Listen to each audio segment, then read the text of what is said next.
मेरे साथ बोलिए, भारत माता की। सहकारिता क्षेत्र के इतिहास में और सहकारिता क्षेत्र के भविष्य के लिए बहुत महत्वपूर्ण और अद्वितीय कार्यक्रम में मेरे साथ मंच पर उपस्थित श्रीमान भूपेंद्र भाई पटेल, गुजरात सरकार के लोकप्रिय मुख्यमंत्री, श्रीमान शंकर भाई चौधरी, अध्यक्ष गुजरात विधानसभा और गुजरात के प्रमुख सहकारी नेता श्री कृष्णपाल जी, सहकारिता मंत्रालय में मेरे साथी मंत्री श्री मुरलीधर महल जी,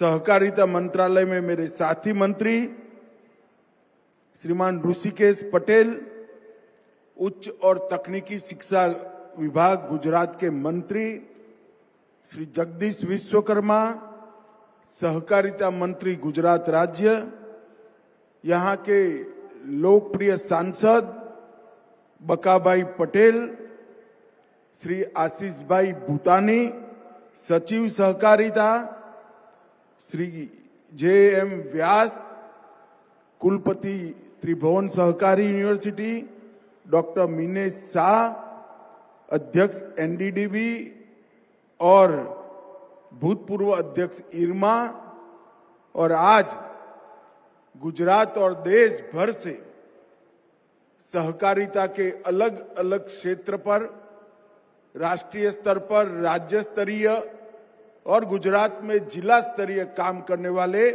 सभी सहकारिता क्षेत्र के नेताओं को, सहकारी कार्यकर्ताओं को मैं मनपूर्वक प्रणाम करता हूं। मित्रों, आज का दिन सहकारिता क्षेत्र के लिए बहुत महत्वपूर्ण दिन है। जब देश के प्रधानमंत्री नरेंद्र मोदी जी ने तय किया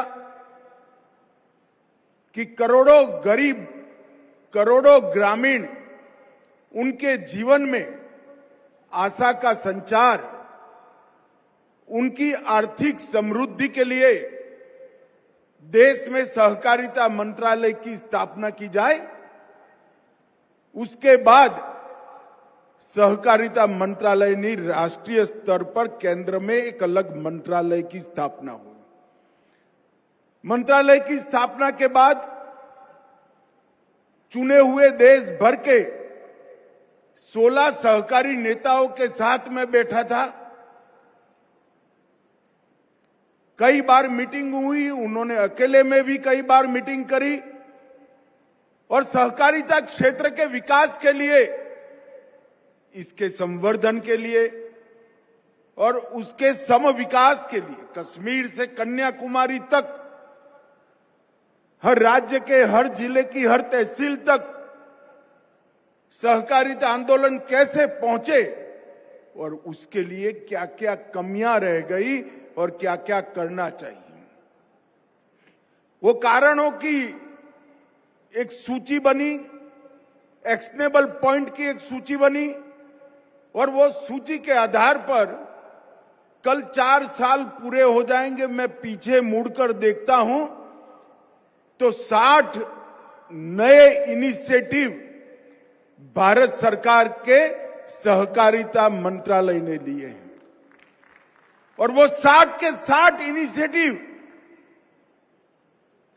सहकारिता आंदोलन को चिरंजीव बनाने के लिए,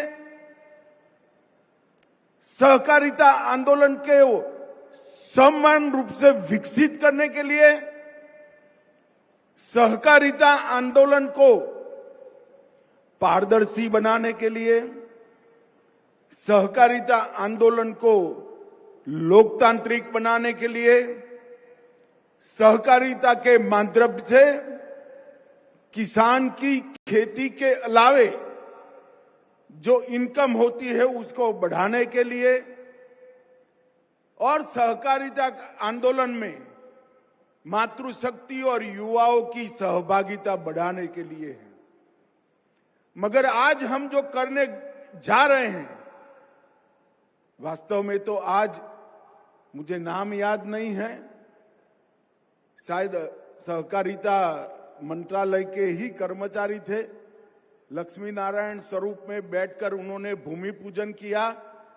तो सहकारिता की यूनिवर्सिटी, त्रिभुवन यूनिवर्सिटी की नींव डालने का काम वहीं हो गया है। परंतु आज जो हम करने जा रहे त्रिभुवन सहकारी यूनिवर्सिटी का शिलान्यास करने जा रहे हैं, वो सहकारिता क्षेत्र को मजबूत करने के लिए सारी की सारी कमियों की पूर्ति करने वाला ये एकमात्र इनिशिएटिव है, एकमात्र इनिशिएटिव। सहकारिता आंदोलन देश भर में बहुत तेजी से आगे बढ़ता जा रहा है। 40 लाख कर्मी सहकारिता आंदोलन के साथ जुड़े हैं। 80 लाख बोर्ड्स के मेंबर, पैक्स से लेकर एपेक्स तक, प्राथमिक डेयरी से लेकर नेशनल फेडरेशन तक, और कई सारी मछुआरा समिति, हाउसिंग सोसाइटी में 80 लाख बोर्ड के सदस्य हैं और 30 करोड़ लोग, देश का हर चौथा व्यक्ति सहकारिता आंदोलन से जुड़ा हुआ है। परंतु इस क्षेत्र के विकास के लिए इसकी जो रीढ़ की हड्डी है, वो सहकारिता के कर्मचारी और सहकारी कमेटी के सदस्य, उनकी ट्रेनिंग के लिए, उनके प्रशिक्षण के लिए कोई सुचारू व्यवस्था नहीं थी। एक और कमी की ओर मैं ध्यान दिलाना चाहता हूं। पहले हम कोऑपरेटिव में किसी को भर्ती करते थे, उसको नौकरी देते थे, फिर उसको ट्रेनिंग करते थे।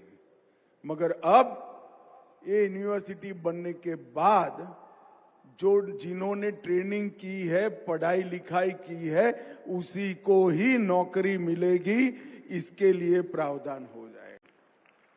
अब मैं जो बोलने जा रहा हूं आपको शायद पसंद नहीं आएगा।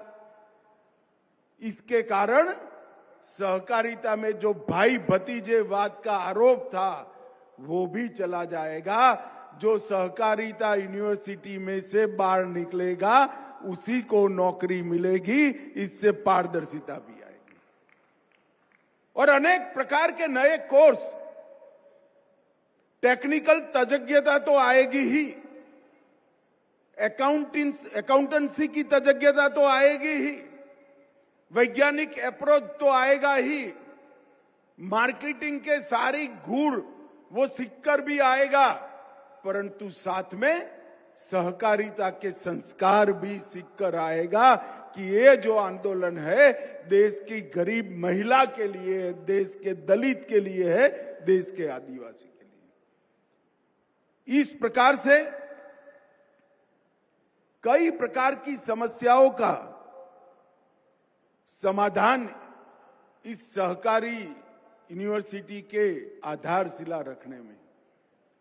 मित्रों, मोदी जी ने तय किया है 2 लाख नए पैक्स बनाए जाए। बाकी सारा विस्तार छोड़ दीजिए, सिर्फ 2 लाख नए पैक्स का ही निर्णय करते हैं जो बन रहे हैं।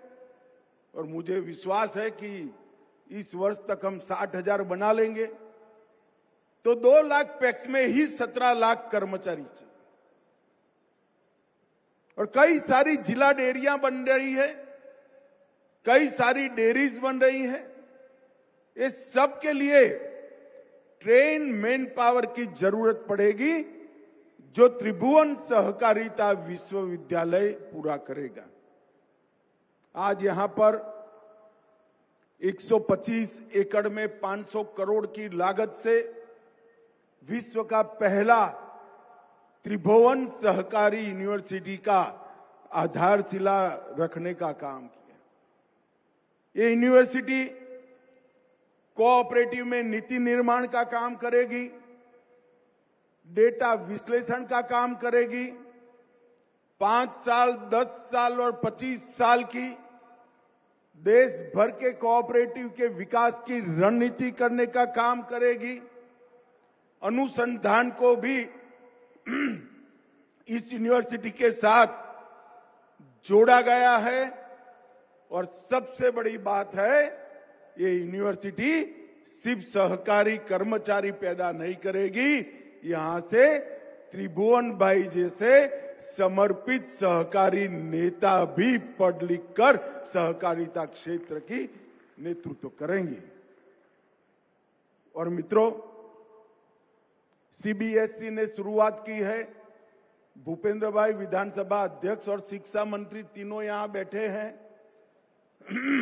मेरा आग्रह है कि सीबीएसई ने पुस्तकों में, अभ्यासक्रम में 9 से 12 तक की कक्षा में सहकारिता विषय को जोड़ा है। गुजरात सरकार भी अपने अभ्यासक्रमों में सहकारिता विषय को जोड़े, जिससे आम लोग सहकारिता के महत्व को जाने। मित्रों, जब मैं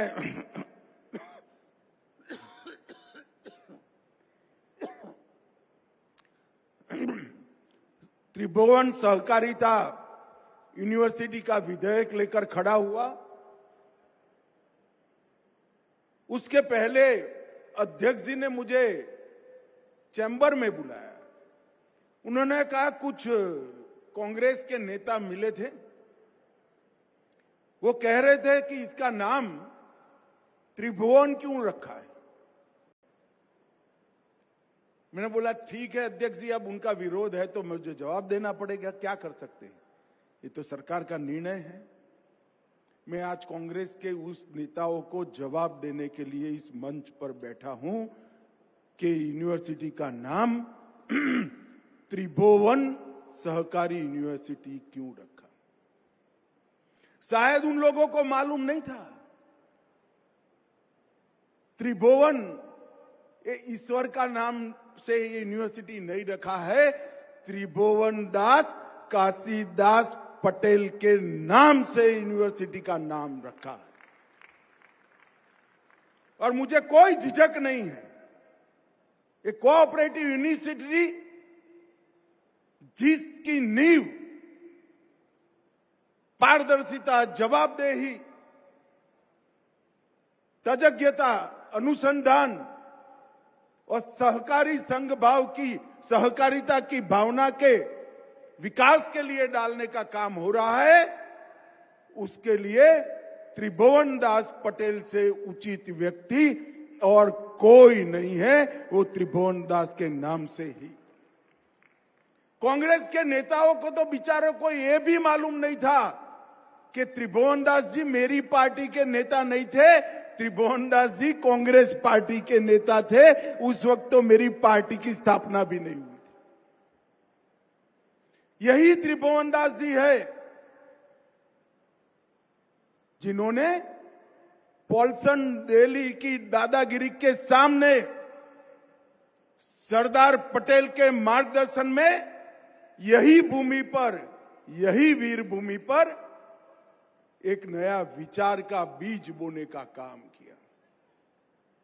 एक छोटी सी मंडली दूध इकट्ठा करने की रखी गई और उसके माध्यम से किसानों की सशक्तता के लिए एक बहुत बड़ा अभियान